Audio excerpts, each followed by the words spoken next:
go on a little trip with me, if you would. Let's get real and let's talk about condition and the situation we have. Because I know many of you have not had an opportunity to go to the shelter. But let's imagine you're a grandparent and you've got a grandchild, let's say a 5-year-old grandchild, that you're going to the shelter to look for his first puppy or her first puppy. What happens? You get out of the car, and this applies to both shelters, and the urine smell is stifling. And let me tell you, it's stifling. Some people just turn around and never come back. We use bleach every day on everything. You cannot get rid of it with this old facility. As you approach, the barking is so loud with these shelters that TOSHA has required that we have ear protection. It's very, very loud. You go into the lobby. The lobby in both areas is about 15 feet by 8 feet. It's compacted with people, with animals, with aggressive animals, with sick animals. This is on occasion with people and people there to look at, examine dogs that they may adopt. We don't have a get acquainted area. It's bad. We have sick and aggressive animals in there. Often, you turn around to the window. You look through the window.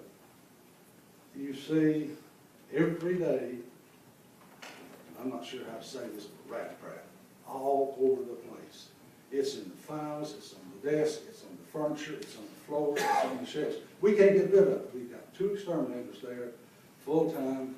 They're pulling out, well, let's say the bumper shelter, 200 mice a month. We can't get ahead of it. Why? The buildings are full of holes and cracks and etc. So, and then if it's a cold day, on extra cold days, we freeze our animals to death. We have cases where you haul out frozen dead animals. Guys, this is not acceptable. This is not the quality of work that's even humane. And I'm not overstating this. This is what we work with and live with.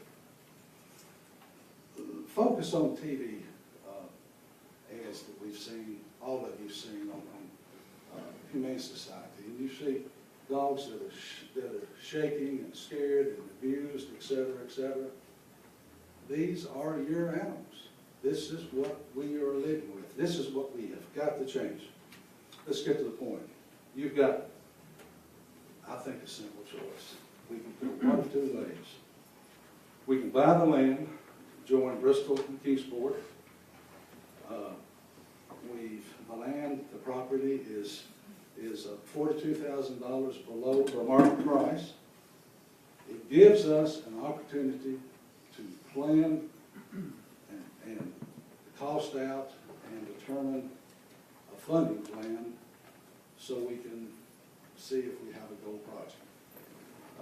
It's a ticket to the game. If we can't get the land, we don't go to the game.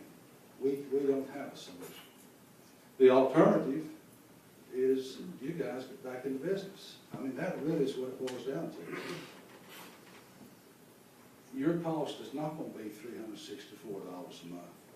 It's going to be closer to $500,000. Why?